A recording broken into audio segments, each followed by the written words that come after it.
폼이 나타났고요. 휴대폰 번호와 이메일 직접 채워넣은 게 보이시죠? 제가 조작하고 있는 게 아니라 에이전트가 직접 제가 개발한 웹사이트에 대해서 기능을 테스트하고 있는 거예요. 직접 제출까지 한 게 보이시죠? 폼이 정상적으로 채워졌고 알림 신청하기 버튼을 클릭해서 제출까지 했죠.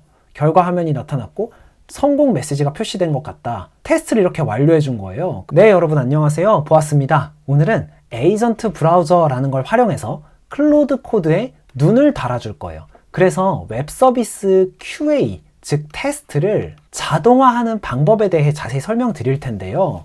그 전에 먼저 질문 하나 드리는 것으로 시작하려고 합니다. 여러분, 왜 QA를 자동화해야 할까요? 그쵸? 귀찮아서?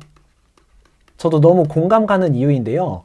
그것보다 훨씬 더 중요한 QA를 자동화해야 하는 이유가 있습니다. 그건 바로 클로즈드 루프를 만들어야 하기 때문이에요. AI 에이전트 코딩에 관심 있는 분들은 아마 한 번쯤 들어보셨을 수도 있는 단어인데요. AI가 코딩할 때 자율적으로 진행해서 완성하도록 설계한 반복 과정을 의미해요. 즉 일반적으로 AI 코딩의 과정을 살펴보면요. 요구사항이 있죠. 그리고 AI가 구현을 하게 되죠. 구현이 끝나면 사람이 완료라고 판별할 때까지 계속 검증을 하죠. 그런데 이 과정은요. AI 코딩이 자율적으로 진행된다고 말할 수는 없어요. 왜 그러냐면 결국엔 AI가 구현은 해주지만 사람이 완료됐는지를 확인해야 되기 때문이에요. 그런데 이 과정에서 한 단계를 추가해주면 자율적 AI 코딩을 할 수 있게 되는 거죠. 그게 바로 검증 단계예요. 중요한 포인트는 이 검증을 AI가 수행하도록 만들어주는 것이죠. 그렇게 되면 우리가 요구사항을 주었을 때요. AI가 구현하죠. 그러면 바로 완료로 넘어가는 게 아니라요. 검증을 먼저 수행하게 되는 것이죠. 이 검증을 AI 스스로 하면서 아직 요구사항이 충분하지가 않네. 혹시 요구사항이 수정돼야 되는 부분이 있으면 요구사항을 수정하고요. 그 수정된 요구사항에 의해서 구현을 다시 한번 수정하게 됩니다. 그리고 그렇게 수정한 구현에 대해서 다시 한번 검증하게 되는 거죠. 그렇게 되면 이 검증이 통과할 때까지 요구사항 구현 검증, 요구사항 구현 검증 과정을 계속해서 반복하게 돼요. 이 닫힌 과정을요. 그래서 언제까지 반복하냐면 검증이 모두 통과해서 완료로 넘어갈 때까지요. 이것이 바로 닫혀져 있는 반복 과정, 즉 클로즈드 루프입니다. 여러분 보시는 것처럼 요구사항 구현 검증 이 과정이 닫혀져 있고 계속 반복해서 돌잖아요. 루프처럼요. 그래서 클로즈드 루프인 거예요. 이 클로즈드 루프를 설계해주면 드디어 AI가 자율적으로 코딩하게 되는 거죠. 여기서 가장 중요한 건 바로 이 검증이라는 단계인데요. 이 검증이라는 단계를 수행하게 만들기 위해서요. 플레이라이트에서요. MCP를 만들었어요. 그런데 이 플레이라이트 MCP는요, 명확한 한계가 존재해요. 아무래도 돔트리 전체를 파싱하다 보니까요, 홈페이지 스냅샷 찍는데 훨씬 더 긴 컨텍스트가 필요해요. 마찬가지로 버튼 클릭을 하고 응답을 받는데도 돔트리 전체를 응답받기 때문에 굉장히 긴 컨텍스트가 필요하죠. 무엇에 비해서요? 에이전트 브라우저에 비해서요. 어떻게 이런 차이가 나냐면요. 플레이라이트 MCP는요, 돔트리 전체를 주고받아요. 이 돔트리 전체라는 거는요, 보시는 것처럼 버튼 하나를 표현하는데도요. div 태그도 있죠. 그리고 클래스 정보도 있죠. 또한 버튼 태그, 그 안에 다양한 프로퍼티들, 그리고 라벨 이런 것들이 모두 포함되어 있는 거예요. 돔트리에는요. 이게 바로 플레이라이트 MCP가 동작하는 방법이에요. 그렇기 때문에 당연히 컨텍스트가 길어질 수밖에 없어요. 그러면 토큰이 낭비되겠죠. 반면에 에이전트 브라우저는요. 액세서빌리티 트리라는 걸 활용해요. 그쵸, 여러분 이미 잘 아시는 거예요. 바로 접근성 트리인데요. 이 접근성 트리는요. 시각장애인용 스크린 리더가 사용하는 트리잖아요. 그렇기 때문에요. 돔트리 전체에 모든 정보가 필요한 게 아니에요. 이 중에서 시각과 관련된 정보는 필요가 없어요. 그래서 이 돔트리 전체에서 의미만 추출한 거예요. 여기서 제일 중요한 핵심 의미는 버튼이고 그리고 라벨이겠죠. 이 버튼이 무엇인지, 사인인 버튼인지 하는 이 라벨이요. 이 두 가지만 있으면 되는 거예요. 왜냐하면 나머진 시각적 정보니까요. 그렇게 해서 이 의미론적으로 추출한 굉장히 짧은 정보만을 담고 있는 것이 바로 액세서빌리티 트리고 이걸 활용하는 게 에이전트 브라우저예요. 정리하면요. 플레이라이트 MCP는요, 돔트리 전체의 정보를 활용했기 때문에 컨텍스트 길이가 길 수밖에 없어요. 반면 에이전트 브라우저는 훨씬 더 짧은 컨텍스트 정보를 주고받는 것으로 동일한 동작을 수행할 수 있는 거예요. 혹시 여기까지 설명드렸는데요, 사용 방법으로 바로 넘어가서 직접 써보고 싶으신 분들은 제가 사용 방법 타임라인을 추가해 두었어요. 거기 클릭하셔서 바로 사용 방법으로 넘어가시면 돼요. 지금부터는 좀 더 자세한 에이전트 브라우저의 동작 원리에 대해서 설명해 드리려고 합니다. 에이전트 브라우저의 자세한 동작 원리는요, 총 4단계로 진행되는데요. 먼저 액세서빌리티 트리를 추출하게 돼요. 내부적으로는요, 에이전트 브라우저도 플레이라이트를 사용해요. 그래서 이 플레이라이트에 page.accessibility.snapshot이라는 함수를 호출해서 브라우저 내부의 접근성 트리를 가져오게 됩니다. 두 번째 단계는요, 이 액세서빌리티 트리에서 인터랙티브한 요소만 필터링하게 돼요. 사용자가 클릭하거나 입력이 가능한 요소들만 골라내는 거죠.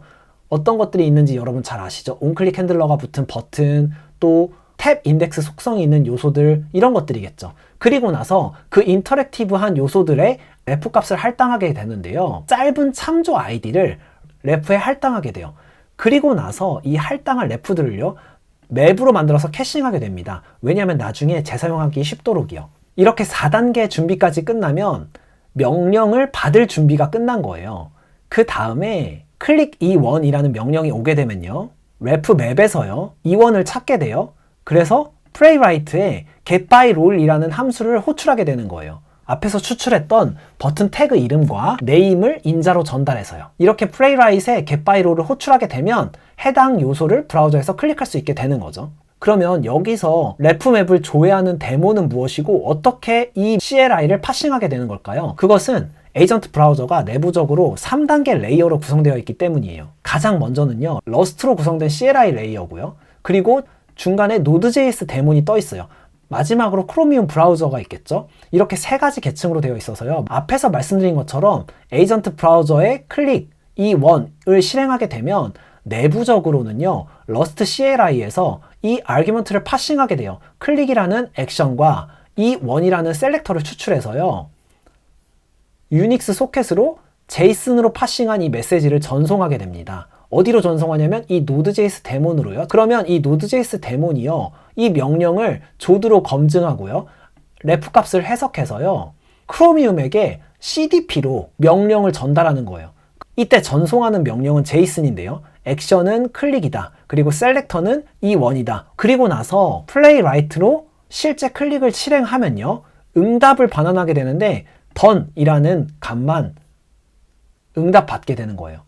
돔트리 전체가 아니라요. 그러니까 훨씬 더 적은 토큰으로 동일한 동작을 수행할 수 있게 되는 거죠. 그러면 이제 에이전트 브라우저 사용 방법에 대해 자세히 설명해 드릴게요. 주소창에 agent-browser.dev를 쳐서 입력하시면 공식 홈페이지로 접속이 가능합니다. 여기서 가장 먼저 npm으로 시작하는 이 CLI를 복사해서 터미널로 가셔서 붙여 넣으신 다음에 엔터 치시면 npm으로 설치가 가능합니다. 보시는 것처럼 이렇게 설치가 완료되었고요. 그 다음에 우리는 클로드 코드에서 에이전트 브라우저를 활용할 거잖아요. 그래서 스킬을 설치해 줘야 하는데요. 그러기 위해서 이 스킬을 클릭하셔서 스킬 탭으로 이동하면 됩니다.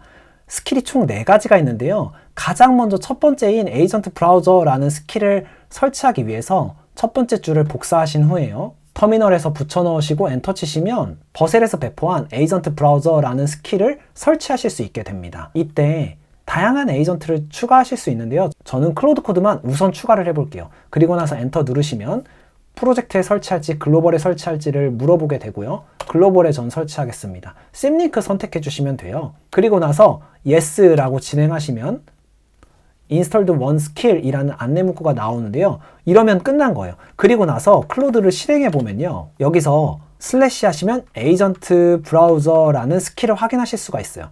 탭 누르면 이렇게 완성되고요. 그 다음 구글 열어줘 이렇게 입력하면요, 보시는 것처럼 구글이 열렸습니다. 안내 문구가 나오는 걸 확인하실 수 있죠. 이제 이걸 활용해서요, 제가 최근에 개발한 웹사이트의 기능에 대해서 AI에게 테스트를 시켜볼 거예요. 어떤 기능이냐면요, 제가 운영하고 있는 캠프의 페이지에서 알림 신청 폼을요, 내재화했어요. 보시는 것처럼 휴대폰 번호랑 이메일을 입력하는 폼이고요.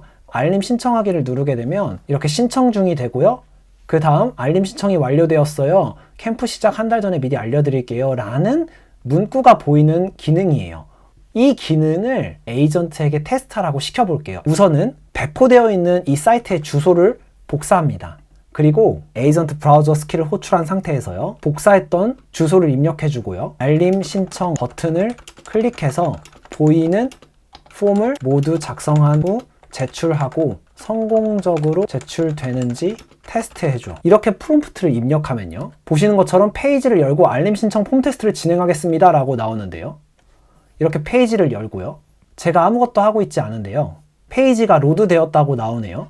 그리고 알림 신청 버튼을 클릭하겠습니다 라고 나왔죠. 내비게이션의 알림 신청 버튼이 클릭이 안 돼서 페이지 하단에 다른 알림 신청 버튼을 시도해 본대요. 그래서 폼이 나타났고요. 휴대폰 번호와 이메일 입력 필드를 직접 채워 넣은 게 보이시죠? 제가 직접 조작하고 있는 게 아니라 에이전트가 직접 제가 개발한 웹사이트에 대해서 기능을 테스트하고 있는 거예요. 직접 제출까지 한 게 보이시죠? 폼이 정상적으로 채워졌고 알림 신청하기 버튼을 클릭해서 제출까지 했죠. 결과 화면이 나타났고 닫기 버튼으로 보이는 것으로 성공 메시지가 표시된 것 같다. 테스트를 이렇게 완료해 준 거예요. 그리고 결과를 정리해 주는 건데요. 테스트 결과가 성공이라고 알려주네요. 그리고 나서 테스트 흐름을 알려줘요. 어떻게 진행했는지 그 과정에 대해서요. 이렇게 AI 에이전트를 활용해서 구현한 기능에 대해서 AI 에이전트가 스스로 검증하도록, 그래서 만약 검증이 통과하지 않았다면 요구사항을 수정하고 구현을 수정한 후에 다시 검증하는 거죠. 언제까지? 이 검증이 모두 통과할 때까지요.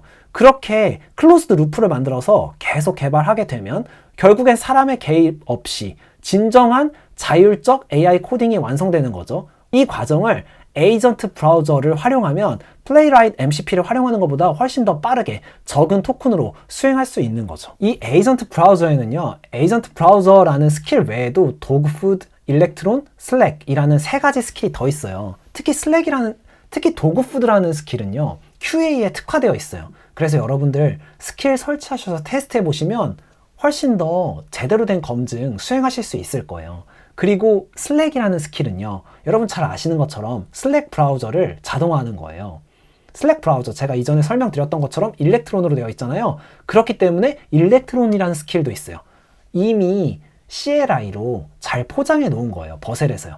이 스킬들 설치해 보셔서 여러분들 활용해 보시면 QA 자동화뿐만 아니라요, 웹 크롤링도 가능하고요, 업무 자동화도 일부 수행할 수 있겠죠. 여러분 충분히 가능합니다. 이렇게 확장해서 다양하게 응용할 수 있다는 점도 기억해 주시면서요. 제가 오늘 강의를 마치려고 하는데요. 마치기 전에 한 가지만 말씀드리려고 해요. 에이전트 브라우저의 동작 원리를요, 자세히 살펴보면 CLI가 등장하죠. 즉, AI 에이전트에게 필요한 도구는요, 복잡한 화면이 아니에요. 단순히 텍스트로만요, 훨씬 더 많은 일을 할 수가 있게 되었어요. 그것이 앞으로 에이전트를 위한 도구를 만들 때 우리가 참고해야 될 점일 것 같아요. CLI. 이 흐름으로 인해서 단순한 API만 제공하는 서비스들 많아질 거고요. 그 API에 대해서 간단하게 닥스 제공하는 것으로 보충하겠죠. 이런 서비스들이 많아질 거예요. 여러분 충분히 고민하셔서 앞으로 에이전트 코딩에 어떤 식으로 활용하면 좋을지 참고하시면서 진행하시면 큰 도움 되실 것 같습니다. 그럼 오늘 여기까지 함께 공부해 주셔서 대단히 감사드립니다. 그럼 안녕!